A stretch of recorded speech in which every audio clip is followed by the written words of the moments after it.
नमस्कार, जय श्री राम। आज जो इंटरनेशनल इश्यूज हैं, उस पे हम लोग बात करेंगे थोड़ी सी पाकिस्तान को लेकर के, आगे जाकर के चाइना को लेकर बात करेंगे। पाकिस्तान में अजीबोगरीब हालत बनी हुई है। एक तो वो अननोन गनमैन वाली जो एक कहानी है कि अज्ञात बंदूकधारी इसको उसको ठोकते फिर रहे हैं पाकिस्तान में। तो ये फिर अभी इन्होंने एक बंदे को निपटा दिया है, लश्कर ए तोयबा का। अच्छा खासा मतलब बड़ा आदमी था। मजे की बात है कि पाकिस्तान में इस मामले पे बहुत ज्यादा बातचीत हो नहीं रही है। पाकिस्तानी चुप हैं, पाकिस्तान की सरकार चुप है, वहां का मीडिया भी खामोश है, या खामोश रखा गया है उसको सरकार की तरफ से। तो इसमें हालत यह है एक्चुअली कि पाकिस्तान अगर कहता है कि ये लोग मारे जा रहे हैं, तो अंतर्राष्ट्रीय स्तर पे वो एक्सपोज होता है कि ये इतने सारे आतंकवादी पाकिस्तान के अंदर हैं जिनको कोई मार रहा है।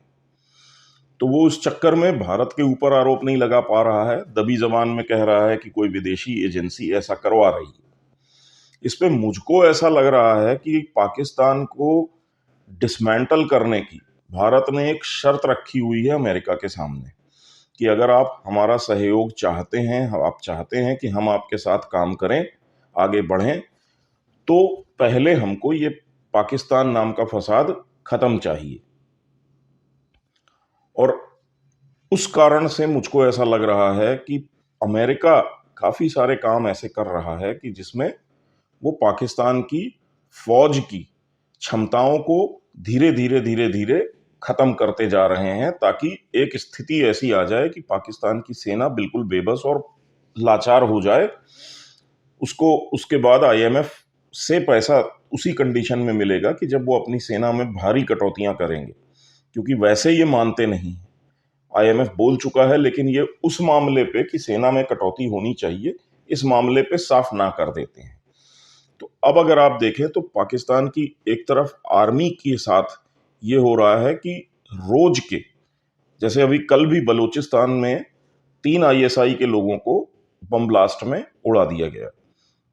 तो रोज का इनका करीब करीब 10 से 15 आदमी, 20 आदमी फोर्सेस का, पुलिस का, आर्मी के, आईएसआई के, ये लोग केपीके और बलूचिस्तान वगैरह में मारे जा रहे हैं।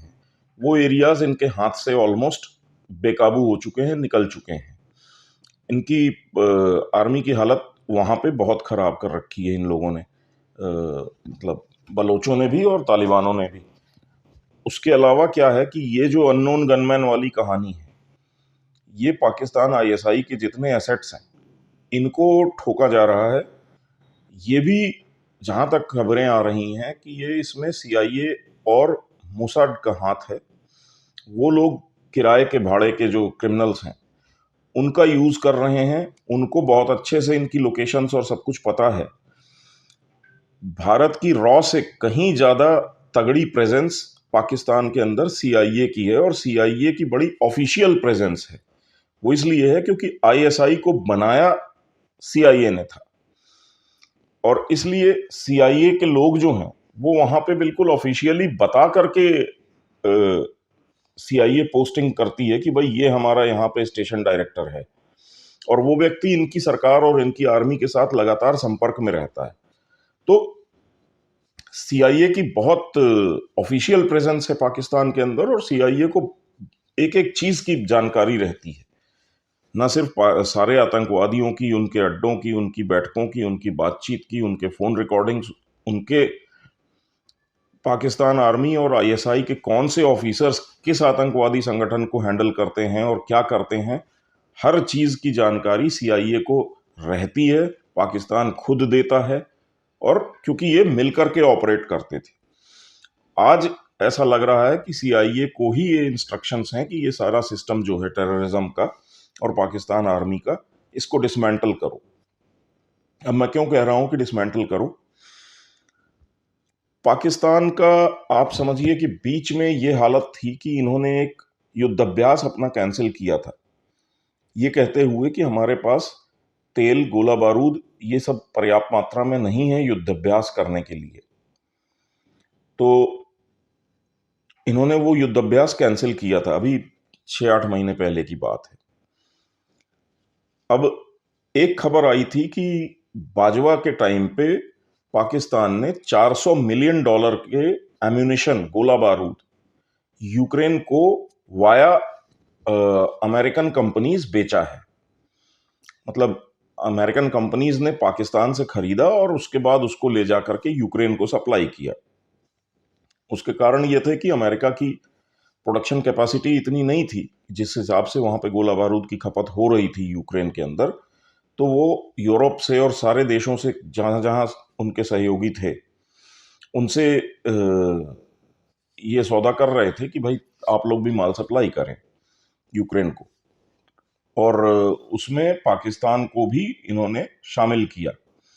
अब कैपेसिटी तो पाकिस्तान की भी इतनी नहीं है कि जो $400 मिलियन का एम्यूनिशन साल 1.5 साल के अंदर बना करके और यूक्रेन में डाल दे। तो उससे ये समझ में आ रहा है कि जो इनका यूज करने वाला स्टॉक होता है, जो सेना को दिया जाता है कि युद्ध के समय पे आपको यूज करना है, वो स्टॉक भी इन्होंने उठा करके बेच डाला है। तो पहले ही इनके पास गोला बारूद की कमी थी, ये सौदा कर लिया था बाजवा ने, और ये $400 मिलियन का सौदा हुआ है, लेकिन ये $400 मिलियन गए कहां किसी को नहीं पता। थोड़ा सा इसमें से आसिम मुनीर को भी इसका कुछ हिस्सा हाथ लगा होगा, क्योंकि बाजवा के जाने के बाद मुनीर आए सामने।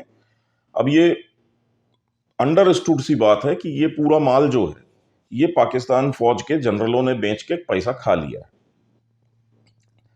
अब आसिम मुनीर को कहीं से कोई पैसा वैसा मिल नहीं रहा है, वो बड़ा बेचैन बैठा हुआ है, और ये एक स्टैंडर्ड बन गया है कि बाजवा साहब $6 बिलियन कमा के गए तो मैं कम से कम 3-4 तो कमाऊं, और वो 3-4 के लाले पड़े हुए हैं। आईएमएफ से अभी जैसे इनको $700 मिलियन की एक किस्त आ रही है, और फिर वो कद्दू आता है, कटता है तो सब में बंटता है, तो भाई कितना मिलेगा इनको, मुनीर साहब को।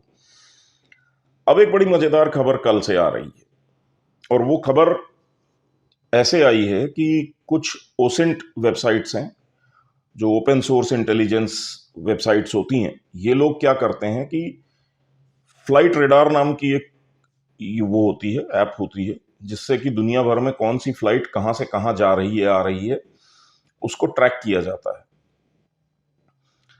फ्लाइट रेडार को इन्होंने जब एनालाइज किया है तो इनको ये पता चला है कि कुछ फ्लाइट्स हैं जो पाकिस्तान आर्मी के कार्गो प्लेन्स हैं, और ये पाकिस्तान से उड़ रहे हैं और यूरोप से होते हुए ये शायद साइप्रस, लास्ट में साइप्रस पहुंच रहे हैं, ओमान में रुकते हैं, फिर आगे जाकर के साइप्रस में लैंड होते हैं।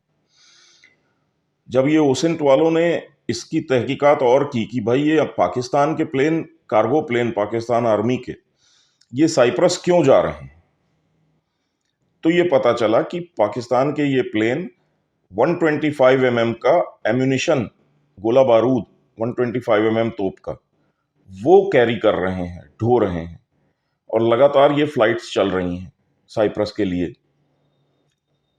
फिर ये पता लगाने की कोशिश की गई कि साइप्रस से ये कहाँ जा रहा है, तो पता चला कि साइप्रस से ये पूरा माल इजराइल को सप्लाई हो रहा है। तो अमेरिकन कंपनीज जो यूक्रेन को माल दे रही थी, वही कंपनियां पाकिस्तान से अब 125 के गोले जो हैं वो खरीद खरीद के इजराइल को पहुंचवा रहे हैं। इजराइल उनका यूज कर रहा है गाजा के ऊपर और लेबनान के खिलाफ हिजबुल्ला के लिए। तो यहां देखिए कि पाकिस्तान का क्या दोगलापन है। रूस से ये तेल मांगने गए थे, ये रूस से गेहूं मांगने गए थे, और रूस के खिलाफ ही यूक्रेन को हथियार बेच रहे थे। वैसे ही गाजा के नाम पे ये रोना रो रहे हैं दुनिया के सामने कि हाय हाय बहुत बुरा हो रहा है, और इजराइल को गोला बारूद बेच रहे हैं गाजा की ऐसी तैसी करने के लिए। तो ये है पाकिस्तान का दोगला चरित्र। अब इसमें हो क्या रहा है कि बड़े स्मार्ट तरीके से अमेरिका को ये पता है कि इनके जनरल और फौजी जो हैं वो लालची हैं। तो और ये भी पता है कि ये हथियार जो हम इनसे खरीदेंगे, ये पूरा पैसा जो है ये लोग खा जाएंगे, ये सरकार के खाते में नहीं आएगा। तो वो अमेरिका इनसे वो हथियार खरीद के इनके स्टॉक्स को खाली कर रहा है, और एक तरफ इनके पास लड़ने के लिए हथियार, गोला बारूद कुछ नहीं बचा है। ये लोग बेचे पड़े हैं, जो इनके पास ऑलरेडी है, जितनी प्रोडक्शन कैपेसिटी है वो भी यूज कर रहे हैं, कारखानों से बना करके दे रहे हैं, जो अपने स्टॉक में है वो भी बेच रहे हैं। तो कुल मिलाकर के ये दिखाई दे रहा है कि Pakistan army he is for sale. तो वो कई लेवल्स पे आप देखिए, एक तरफ जो इनका आतंकियों का नेटवर्क है उसको निपटाया जा रहा है एक एक करके, मतलब रोज का कहीं ना कहीं से खबर आ रही है कि आज ये मारा गया, आज वो मारा गया। तो पाकिस्तान की जो टेररिस्ट वाली जो एक पैरेलल फोर्स बना रखी थी इन लोगों ने, उसकी पूरी लीडरशिप को एलिमिनेट करते जा रहे हैं। यहाँ पे इनके साथ ये किया जा रहा है कि इनकी पूरी आर्मी को खोखला कर दिया गया है। इनके हथियार पाकिस्तान से उठा करके और अलग अलग कॉन्फ्लिक्ट जोन्स में अमेरिका बेचता जा रहा है, इनको खाली करके निहत्था कर रहा है। तो वहां पे जो थ्योरी मैं बोल रहा हूं आपको, कि इंडिया की शायद ये कंडीशन हो अमेरिका के साथ कि हम आपके साथ as a friend, as a partner against China या इकोनॉमिकली खुल के तभी आ सकते हैं जब हमारे मतलब बाजू से इस देश का कुछ इलाज हो परमानेंट। और उसका परमानेंट इलाज यही है कि उसके 3-4 टुकड़े कर दिए जाएं ताकि वो टोटली न्यूट्रलाइज हो जाए। तो उस दिशा में, उस डायरेक्शन में काम होता हुआ दिखाई दे रहा है। ये स्थिति है पाकिस्तान की। चाइना के ऊपर थोड़ी देर में हम वीडियो करेंगे। चाइना की क्या स्थिति है उसके बारे में भी बात करेंगे। हालत उनकी भी तकरीबन पाकिस्तान जैसी ही बनी हुई है, तो उस पे भी मैं आऊंगा, उस पे भी कुछ पॉइंट्स आपको मैं एक्सप्लेन करूंगा। फिर आप उसको एनालाइज जब खुद सोचेंगे बैठ के, तो आपको समझ में आएगा कि चाइना के साथ क्या हो रहा है। तो तब तक के लिए आज्ञा दें। जय श्री राम, धन्यवाद।